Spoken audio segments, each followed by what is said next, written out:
সালামু আলাইকুম। শুভ সকাল। সবাই কেমন আছেন? আবারও চলে আসলাম নতুন একটা ভিডিও নিয়ে। আর আজকে আমি শেয়ার করছি আমার আজকের সকালের ব্রেকফাস্ট। আজকের সকালের ব্রেকফাস্টে আমার রয়েছে একটা মিক্সড ভাজি, সবজি ভাজি। এখানে রয়েছে ঢেঁড়স, আলু, পটল দিয়ে একটা ভাজি আর ডিম ভাজি। আর করেছি আজকে আমার আয়োজনে ছিল লাল আটার রুটি।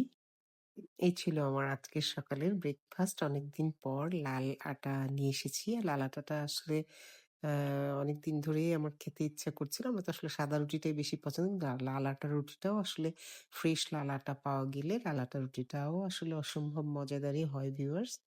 আপনাদের আয়োজনে কি ছিল আমাকে জানাবেন। আর আমার ভিডিওটি ভালো লেগে থাকলে লাইকস, কমেন্টস আর শেয়ার দিয়ে পাশেই থাকবেন। আবারও দেখা হবে পরবর্তীতে নতুন কোনো ভিডিও নিয়ে। সে পর্যন্ত সবাই ভালো থাকবেন। আল্লাহ হাফিজ।